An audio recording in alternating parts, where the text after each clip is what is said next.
Christmas Eve at the Hendersons had always been less about warmth and family, and more about performance. Every year, the same grand play unfolded: rehearsed smiles, expensive champagne, and a house dressed to impress rather than to welcome. Mom began weeks in advance, transforming our suburban home into something that looked straight out of a luxury magazine. Glittering lights wrapped every railing, a professional decorator handled the wreaths, and a catering company took over the kitchen, filling the house with aromas that smelled expensive, but not homely. There was no laughter, no chaos of family love, only the perfect illusion of it. Dad, in his tailored suits, invited half his business circle's partners, investors, their wives, and even a few clients under the pretense of a family Christmas. In truth, it was his favorite annual networking event. He'd raise toasts to success, talk about new acquisitions, and brag about the company's best year yet. And me. I played my usual role, the quiet observer in the corner, sipping ginger ale, pretending I didn't hear the carefully disguised comments about my life. I was the artistic one, which, in our family, was code for the disappointment. But this year, something inside me was different. It wasn't that their words had softened or that they'd suddenly seen my worth, they hadn't. It was that I'd finally grown immune.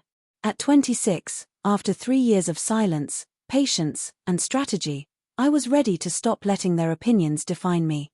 I was ready to show them who I'd become. When I arrived at 6:30, the driveway was already lined with expensive cars. The house shimmered with gold and silver light, Christmas music floated through the air, and laughter, polite, practiced laughter, echoed from the living room. I stepped inside wearing my usual thrift store sweater and jeans, carrying a small gift bag that held homemade cookies for my 12-year-old cousin, Ashley, the only person in this house who had ever loved me without judgment. "Look who finally decided to join us," Mom announced from across the room. Her voice carried the sweet poison she'd perfected over the years, affectionate on the surface, dismissive underneath. "There's our little artist. Still working on your craft projects, darling?" Her guests, Dad's business associates and Mom's country club friends, turned toward me with polite curiosity. They'd heard about me before, the family's creative spirit. I could see it in their eyes, the assumption that I spent my days painting doodles and selling them for pennies online. I smiled politely. "Hi, Mom," I said, accepting her air-kiss greeting. "You look stunning. Is that the new Chanel dress?" Her lips curved into a satisfied smile. "It is. Your father insisted I treat myself. Business has been so good this year." She gestured toward Dad, who stood near the fireplace, glass of scotch in hand, regaling a group of partners with tales of his latest real estate wins. Yes, business had been good. Good enough for the Chanel dress. Good enough for the new BMW outside. Good enough for the Aspen vacation home they'd been bragging about online all fall. What Dad didn't know was that the company's good fortune had been quietly supported by someone he least expected, me. 2 years ago, through a shell corporation, I had started investing in his company. Small at first. Then strategic. Without his knowledge, I'd become one of his largest investors. Tonight, he'd finally learn that. But for now, I kept my smile. "Hey, look who's here," came a voice dripping with smug amusement. My brother, Michael, 2 years older, perfectly groomed, and perpetually spoiled, appeared beside me, holding a tumbler of Dad's most expensive scotch.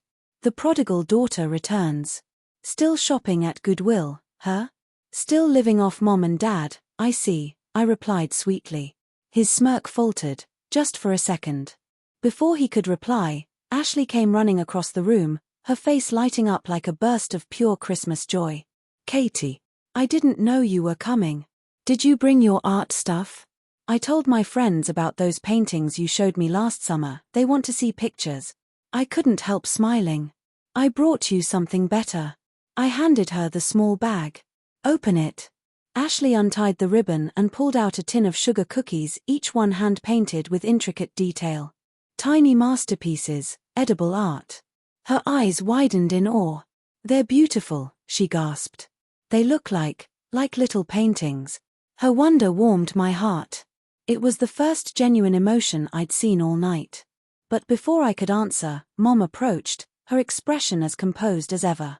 "Ashley, darling," she said softly, placing a manicured hand on her niece's shoulder. Don't get too excited, sweetheart. They're just cookies. I felt the familiar sting, that subtle dismissal, that polite degradation dressed up as motherly charm. Just cookies. Of course. 40 hours of intricate work, dismissed in 2 words. Mom smiled sweetly at the guests nearby. Katie's very creative. Always has been. But let's not make a big fuss. The words rolled off me like water now. I'd heard them my entire life. My paintings were cute little pictures. My sculptures were clay things. My business was Katie's art phase. What Mom didn't know, what no one here knew, was that my art phase had become a multi-million-dollar enterprise. Over the past 3 years, I'd built a company that spanned fine art sales, commissioned sculptures, product licensing, and a luxury home decor line featured in Architectural Digest and House Beautiful. But I never told them. Not because I was ashamed, but because I'd learned long ago that success shared with people who expect you to fail is never celebrated, it's questioned, diminished, or claimed. So I stayed quiet. Until tonight. At 8 o'clock, as tradition dictated, the gift exchange began. The hierarchy was the same as ever. Dad and Mom exchanged lavish presents clearly bought by assistants. Michael unwrapped designer watches and tech gadgets. Ashley squealed over piles of toys. And then, as always, everyone looked at me. I'm sorry, I said softly, settling into the corner chair. I couldn't afford gifts this year. Money's been tight. The silence that followed was sharp and suffocating. Mom's face flushed pink. Katie, she said, her voice tight with embarrassment, surely you could have done something small. Even homemade gifts show effort. I brought Ashley cookies, I reminded her. I meant for everyone, she pressed. This is Christmas, dear. It's about showing appreciation. I do appreciate family, I replied evenly. I just can't afford to show it financially. Dad cleared his throat. Katie, if money's such an issue, maybe it's time to consider more practical work. There are plenty of entry-level positions. And there it was, the line. The annual lecture, wrapped in condescension, sealed with pity. I smiled faintly. He had no idea. Tonight, he would learn the truth. The room fell silent again, just as it always did whenever Dad spoke. His voice carried authority, the kind that silenced laughter and demanded agreement. I'd spent my whole childhood watching people nod at him, Mom, Michael, relatives, guests, even when he was wrong. He was the kind of man who built his world on the illusion of control. I looked at him now, the amber reflection of his scotch catching the firelight. His smile didn't reach his eyes. You're not getting any younger, Katie, he said in that careful, patronizing tone. Art's fine as a hobby, but you need stability. Responsibility. You can't keep chasing dreams forever. For years, those words crushed me. But tonight, I only felt calm. I'd waited for this exact moment, to finally rewrite my story in front of them all. Dad, I said softly, you're right. Stability is important. He nodded approvingly, mistaking my tone for surrender. Exactly. I can get you an interview at the firm after the holidays. Maybe start as an assistant, learn the ropes. You're smart. You just need direction. The irony almost made me laugh. Direction. From the man who hadn't really seen me, in years. I appreciate that, I replied, my voice even, but I'm not looking for a job. Mom frowned slightly, already sensing trouble. Katie, your father's trying to help. I know, I said, meeting her gaze. But I already have one. In fact, I have several. Michael snorted. Several? What, you're juggling part-time gigs now? I smiled faintly. Something like that. There was a quiet hum of curiosity in the room now. A few guests leaned closer. They loved moments like these, the subtle drama between the Hendersons, always wrapped in Christmas lights and champagne bubbles. I let the silence stretch, savoring it, then reached into my bag and pulled out a small red envelope. I handed it to Dad. Merry Christmas, I said. He looked surprised. I thought you said you couldn't afford gifts. I said I couldn't afford material ones, I replied. But this one's more of a formality. He opened the envelope slowly, unfolding the crisp white document inside. His brow furrowed as he read, confusion flickering into disbelief. "What is this?" he asked. I leaned back in my chair, my voice steady. "It's the official notice of ownership transfer. My company, Kale Studios, recently completed a silent acquisition. We bought 40% of Henderson Real Estate Group 3 weeks ago." The room froze. You could have heard the ornaments trembling on the Christmas tree. Dad blinked, as if the words had been spoken in another language. "You, what?" "I'm one of your company's largest shareholders now," I said. "Technically, your business decisions require my board approval moving forward." For a moment, no one breathed. Even the music from the living room had faded into a ghostly hum. Michael's mouth hung open. "You're lying. There's no way." Dad interrupted, voice sharp. "Where did you even get that kind of money?" I smiled faintly, the kind of calm that comes only from years of silent work. "Remember when you said art couldn't feed me? Turns out, it fed a few hundred employees." Gasps fluttered across the room. Mom's glass slipped from her hand, shattering against the marble floor. I continued, my voice calm but steady. 3 years ago, I started Kale Studios, a design and art firm. We began with custom interior art pieces, then expanded into product design, decor, architecture collaborations. This year, we crossed $42 million in revenue. We've worked with clients you'd recognize from every magazine you've ever bragged about reading. Mom's face drained of color. 42 million? I nodded gently. You always told me to dream smaller. I just couldn't hear you over the sound of possibility. The guests, those polished, artificial smiles from earlier, now looked at me differently. Their polite curiosity had turned into stunned fascination. Some even smiled, the kind that comes from witnessing a story twist they didn't see coming. Dad stared at the document again, his voice quieter now. "You invested in my company?" "Not directly," I explained. "Through a subsidiary.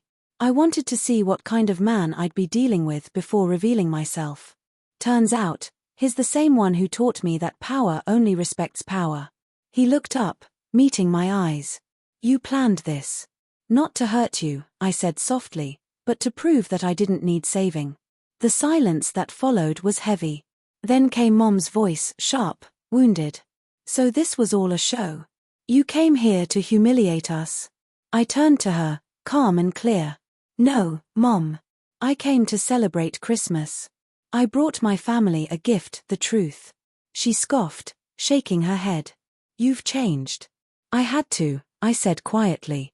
"Because the girl you remember wouldn't have survived your version of love." Ashley, sitting cross-legged on the rug, stared up at me, wide-eyed. "You're like, famous?" I knelt down beside her, smiling warmly. "No, sweetheart. Just determined." She grinned. "I knew your cookies weren't just cookies." Her innocent words broke the tension, and a ripple of laughter, genuine, unforced, moved through the room. Even some of the guests smiled. But not my parents. Their faces were carved from disbelief and wounded pride. Dad finally exhaled, setting his drink down. "So, what now? You think this gives you power over me?" I shook my head. "No, Dad. It gives us equality. For once, we can stand at the same table not as father and daughter, but as two people who've both earned their place there." He didn't reply. The silence between us was thick with years of misunderstanding. Mom turned away, trying to gather the shards of her broken glass. "You could have told us," she whispered. "I tried," I said softly. "But you never wanted to hear about anything that didn't fit into your version of success." Her eyes filled with tears she refused to shed. "We just wanted you to be safe." "I know," I said. "But safety doesn't always mean happiness." The clock chimed 9. Outside, snow had begun to fall, silent, slow, peaceful. Inside, the tension began to soften. Ashley tugged my hand. "Can we go outside, Katie? I wanna see the snow." I smiled. "Let's go." As we stepped out onto the porch, the cold air hit my face like a baptism, fresh, clean, freeing. For the first time in years, I felt light. Inside, through the glass, I could see Mom and Dad standing together, still silent, still processing, but something in their expressions had changed. Maybe it was respect. Maybe regret. Maybe both. But for the first time, they weren't looking down at me. They were simply looking at me. And that was enough. The cold air outside was sharper than I expected, crisp enough to sting the lungs, but it felt good. Real. Honest. Unlike the warmth inside that had always suffocated me under layers of performance. Snowflakes drifted down gently, melting as they kissed Ashley's small palms. She spun around, laughing, her cheeks glowing pink under the soft golden porch lights. Her laughter was pure, the kind that could thaw years of silence. Watching her, I remembered what Christmas used to mean before ambition, appearances, and pride had stolen it from our family. Once upon a time, we'd been simple, hot cocoa, board games, mismatched pajamas. Before money became the only measure of worth. Ashley twirled again, then stopped and looked at me with those big, wondering eyes. "Katie, are you mad at Grandma and Grandpa?" The question was small, innocent, but it pierced me. I sighed softly, kneeling in the snow so we were eye level. "No, sweetheart. I'm not mad. Sometimes grown-ups just forget what really matters. They think love means controlling what someone does even when they don't mean to hurt you." She tilted her head. "So, you still love them?" I smiled faintly. "Always." Inside the house, through the frosted window, I saw Mom and Dad still talking, their voices low, their movements slow. They weren't fighting. They looked lost. Maybe for the first time, they were seeing the cracks beneath their perfect Christmas lights. Ashley tugged my sleeve. "Can we make a snow angel?" I laughed softly. "Of course." We lay down in the fresh snow, arms sweeping wide. The world went quiet, just the muffled hum of distant carols and the soft whisper of snowflakes falling on our coats. For a few precious minutes, time stood still. Then the door creaked open behind us. Footsteps crunched against the snow. I turned my head. Mom stood there, wrapped in her fur shawl, no longer the poised hostess, but a woman whose eyes held the weight of realization. "Come inside," she said softly. "You'll catch a cold." Ashley popped up immediately. "But we're making angels, Grandma." Mom's lips curved into a weak smile. "Then make one for me too, sweetheart." Ashley beamed and went back to work, flapping her arms. Mom stepped closer to me. For a moment, we just stood there, two silhouettes framed by the soft glow from the house, surrounded by falling snow. "I didn't know," she finally said. Her voice trembled slightly. "All those years. I thought you were lost." "I was," I admitted quietly. "But not in the way you think." Her eyes glistened. "We only wanted you to be safe, Katie. To not struggle." "I know," I said gently. "But sometimes struggling is the only way to find strength." Mom nodded, though she looked uncertain, like she was trying to hold on to old beliefs that were slipping through her fingers. "When did you become so strong?" A sad smile touched my lips. "Probably when I stopped needing to prove I was." She looked down at the snow, her voice almost a whisper. "I'm proud of you, you know. Even if I don't understand all of it." Those words, ones I'd waited a lifetime to hear, landed softly, unexpectedly. "I know, Mom," I said. "And that's enough." Ashley finished her snow angel and clapped her hands proudly. "Look. She's smiling." Mom looked at it and chuckled through the tears she was trying to hide. "She is." For a brief, fragile second, I saw something in her I hadn't seen in years: vulnerability. Beneath all the elegance and control, there was a mother who'd simply been afraid of losing her child to a world she didn't understand. We went back inside. The warmth hit immediately, the scent of pine and cinnamon, the golden light flickering against the polished ornaments. The guests had mostly left now, sensing the shift in the air. Only a few lingered politely before saying their goodbyes, pretending not to have witnessed the drama that would no doubt become whispered gossip by morning. Dad stood near the fireplace again, but this time, his posture had changed. The prideful stance was gone. He looked older somehow, smaller. When our eyes met, he didn't look angry, just conflicted. "Can we talk?" he asked quietly. I nodded. We stepped into his study, the room where most of his empire had been built. The mahogany shelves, the scent of leather, the ticking of that same grandfather clock that used to terrify me as a child. He poured himself another drink, then hesitated. "Want one?" I shook my head. He nodded, almost grateful for the decline, and sat down. "So, 40%. 42, I corrected softly. He chuckled under his breath. "Of course." Then silence. Heavy. Finally, he sighed. "You know, when I started this company, I didn't have much. Just ambition. I worked for years trying to prove I could build something that mattered. And when you were born, I wanted the same for you. But I didn't know how to let go." I leaned against the desk. "You wanted me to succeed your way." "Yes," he admitted. "Because I thought that was the only way success worked. I didn't understand your world, art, creativity. It felt unpredictable." "It is," I said. "But that's what makes it beautiful." He nodded slowly. "You were never the problem, Katie. My fear was." I swallowed hard. Hearing that felt heavier than I expected. "Fear?" He met my eyes. "That you'd fail, and I wouldn't be able to protect you." For the first time in years, his voice cracked, not with anger, but sincerity. I sat down across from him. "I did fail, Dad. A lot. But that's how I learned." He exhaled deeply. "Guess you turned out all right anyway." I smiled softly. "You could say that." He looked down at the papers on his desk, the very same kind I'd signed to buy into his company. "You really did all this on your own?" "With the help of a few good people," I said. "People who saw potential where you saw risk." He nodded, thoughtful. "Well, I misjudged you." "That's okay," I said. "You taught me how to prove people wrong." He laughed quietly, a real laugh this time, warm and weary. "You know, you're still my daughter. No matter how many shares you own." I smiled. I never stopped being one. The clock chimed again, soft and steady. For the first time in my life, the sound didn't feel oppressive, it felt peaceful, grounding. Dad stood and walked toward the window, watching the snow. "Do you remember when you were 10, he said, "and you painted that ugly little Christmas tree? The one with purple ornaments?" I laughed. "You mean the one you called a waste of good paper?" He winced. "Yeah, that one." Then he smiled. "I kept it. In the bottom drawer." I blinked, surprised. "You what?" He shrugged. "Guess I didn't hate it as much as I said I did." The lump in my throat caught me off guard.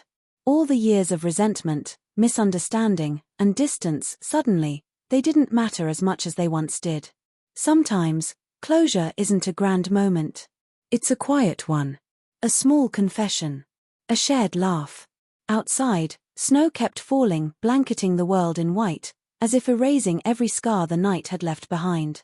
And for the first time in a long time, I didn't feel like an outsider in this house. I felt home. The next morning, sunlight spilled through the frost-dusted windows, painting the living room in soft gold. The house was quiet, the kind of silence that follows a storm. The guests were gone, the laughter faded, but something new lingered in the air, something gentler, something that felt like peace trying to find its way back home. The Christmas tree stood tall and proud, its lights still twinkling faintly. For once, it didn't feel like decoration, it felt alive, like it was watching us, remembering what it had witnessed the night before. I woke early, the faint smell of coffee drifting through the air.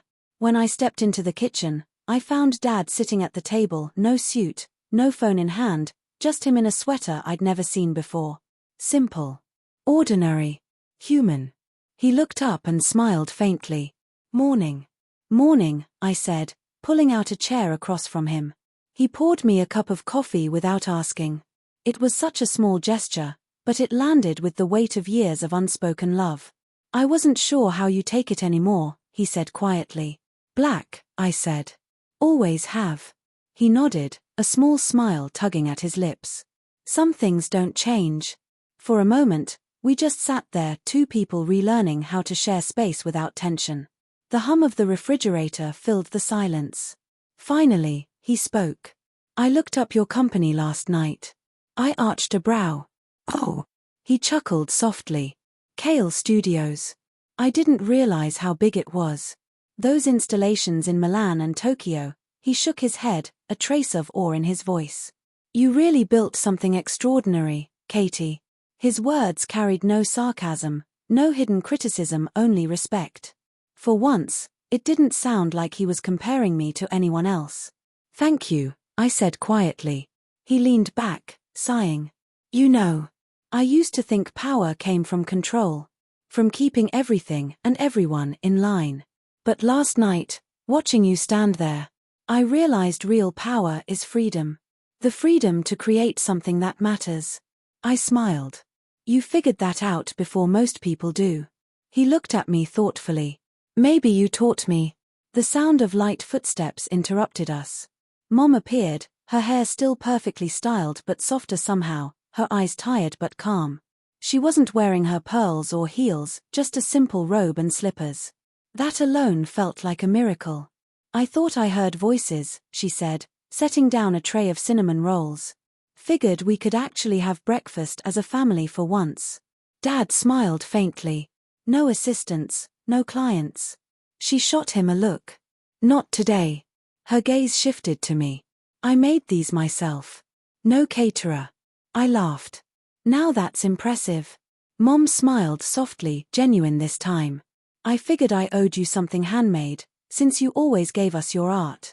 Her words were quiet, but they carried more apology than any speech could have. We sat together, the three of us, eating in silence for a while. It wasn't awkward anymore, it was peaceful.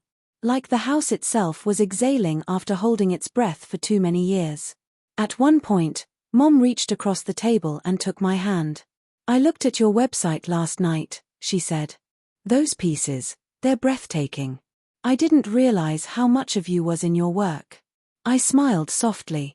That's kind of the point. Her eyes shimmered. You turned your pain into beauty. I swallowed hard. Maybe that's what art really is, pain, reimagined. Mom nodded slowly, as if understanding something for the first time. I spent so long trying to make everything look perfect, and somewhere in that, I forgot what real looks like. It's never too late to remember, I said. Her lips curved into a tender smile. You sound just like your grandmother. She used to say that whenever I tried too hard to impress people. I wish I'd met her, I said softly.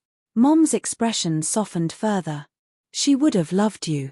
The moment lingered, fragile and full. Then Ashley came bouncing down the stairs in her Christmas pajamas, clutching her new stuffed reindeer. Is it breakfast time? Mom laughed. It is now. Ashley slid into the chair beside me. I made more snow angels this morning. I think mine are better than yours. Impossible, I said playfully. Dad chuckled. We'll need to test that theory later.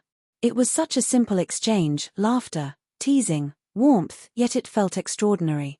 The kind of moment our family hadn't had in decades. After breakfast, we gathered in the living room. The fire crackled softly, filling the space with a cozy warmth that had nothing to do with temperature.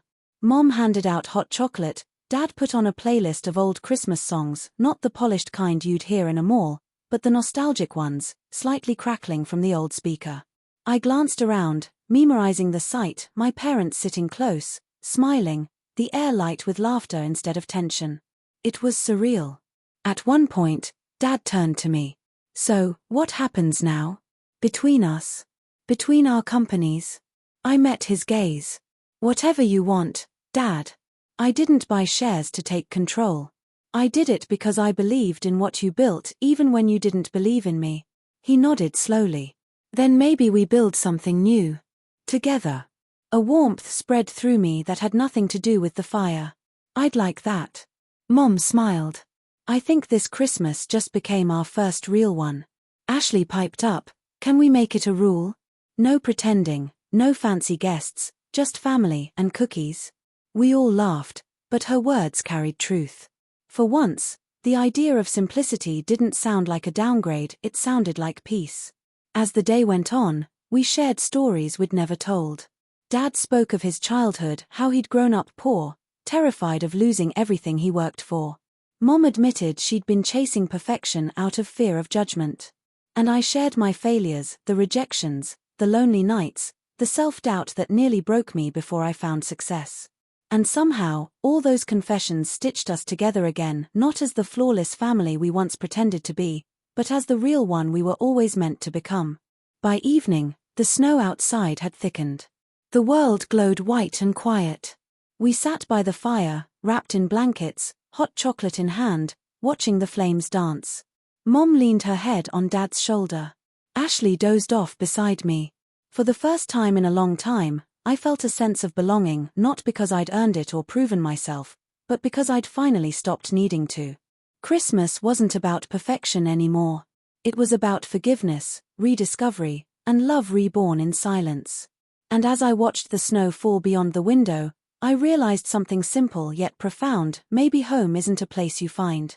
Maybe it's a moment you create. The days that followed felt different, softer, slower, almost sacred. The house that once echoed with tension now hummed with life again. Laughter flowed through the halls like sunlight after a long, dark storm. Every corner that used to hold memories of silence now felt alive with new ones. The scent of fresh cookies lingered in the air, and the sound of soft music played somewhere in the distance. Even the old grandfather clock, which had once ticked so loudly in awkward family dinners, now seemed to mark time gently, as if the house itself had begun to breathe easier. I found myself spending mornings in the garden with Mom, watching her prune the roses she'd planted years ago but never had time to care for. Her hands moved delicately, as if trying to make peace with everything she'd once controlled too tightly. "Do you remember when you were little?" she said one morning. "You used to make tiny clay birds and hide them in the flower beds." I smiled faintly. "You told me they'd scare away the bad dreams." She nodded, her eyes soft. "You always believed in beauty, even when life didn't give you much of it." "I think I got that from you," I said quietly. She paused, a flicker of emotion in her expression. "I used to think love meant shaping someone into what you thought they could be. But now, I think real love is watching them shape themselves and still choosing to stay." Her words hung in the cold winter air, fragile and profound. Later that afternoon, Dad called me into his study. The same room that once felt off-limits now felt strangely welcoming. The heavy books, the old leather chair, even the faint smell of cigar smoke, everything felt familiar but changed. He gestured for me to sit. "There's something I want to show you." He handed me a folder. Inside were sketches, architectural blueprints, clean and precise, yet brimming with emotion. "A new branch," he said. "Not a corporate building. An art space. A gallery, part business, part foundation. I want it to carry your name." My eyes widened. "Dad, you don't have to." He raised a hand gently. "I want to. You reminded me what creativity feels like. What passion looks like when it isn't tied to profit. I want to leave behind something that celebrates that." I looked at him, my throat tightening. For years, all I had wanted was for him to see me. And here he was not only seeing me, but honoring me. "Thank you," I whispered. He smiled. "You gave me back my daughter, Katie. I think that's thanks enough." For the first time in years, I stood and hugged him, not the stiff, polite embrace we used to share, but a real one. The kind where you don't count seconds, where you let your heart do the remembering. That evening, the snow fell again, thick and quiet, blanketing the city in silver stillness. We lit the fireplace, dimmed the lights, and decided to open the one gift we hadn't touched yet. Ashley brought it out from under the tree, wrapped in plain brown paper. "I made it myself," she said proudly. Mom smiled. "That's the best kind." Inside was a small clay sculpture, 3 figures holding hands beneath a tree, with a tiny heart carved in the middle. Beneath it, she'd written, "Family, fixed, not perfect." My breath caught. Mom traced the carving with her fingers, tears glistening in her eyes. "It's beautiful." Dad cleared his throat, voice trembling slightly. "She's got your talent, Katie." I smiled, pulling Ashley into a hug. "And your courage." We sat there, the 4 of us, by the flickering firelight. No one spoke for a while, because words weren't needed. The silence was full, not of regret, but of gratitude. Later that night, after everyone had gone to bed, I stepped outside. The air was cold enough to sting my cheeks, but the stars were sharp and bright, scattered across the sky like shards of forgiveness.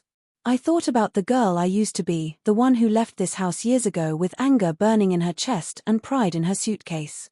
She'd built a life on her own, a name, a company, a future, but she'd lost something in the process. Now, standing in the same yard under the same winter sky, I realized she hadn't really lost it. She'd just taken the long way home. The door creaked open behind me. It was Dad. He stepped beside me, hands in his pockets, his breath visible in the cold air. "You know," he said softly, "I used to come out here every night after you left.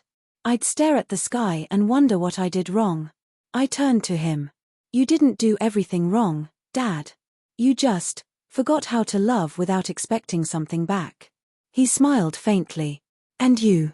"I forgot that forgiveness isn't weakness," I said quietly. "It's freedom." He nodded, eyes glistening. Then maybe we both learned something. We stood there in silence, two silhouettes beneath a sky of falling stars. After a while, he said, "You'll be heading back soon?" "Tomorrow," I said. "But I'll visit more often." "Good," he said, smiling. "Because this place feels like a home again." I looked at him, the man I'd once feared, resented, admired, and now finally understood. "It always was, Dad. We just forgot how to live in it." He laughed softly. "You sound like your grandmother." "Then I guess she's still with us," I said. When I finally went back inside, the warmth of the fire greeted me like an embrace. Mom was asleep on the couch, a blanket pulled over her shoulders. Ashley was curled up beside her, still holding the clay sculpture. I watched them for a long moment, my mother, my niece, my family. And then I whispered to myself, this is what coming home feels like. The world outside was still frozen, but inside, something had melted, the ice that once covered our hearts, the distance that had kept us apart. As the fire crackled softly, I realized the truth: you can build empires, you can conquer the world, but none of it means anything until you find the courage to forgive, to love, and to come home again. And maybe that's what Christmas had been trying to teach us all along, that the greatest gifts aren't wrapped in ribbons or found under trees. They're found in second chances, in open arms, and in the quiet peace of being seen, truly seen, by the people who once lost sight of you. The lights dimmed, the snow kept falling, and in that moment I knew the story wasn't ending. It was just beginning again, right where it always belonged.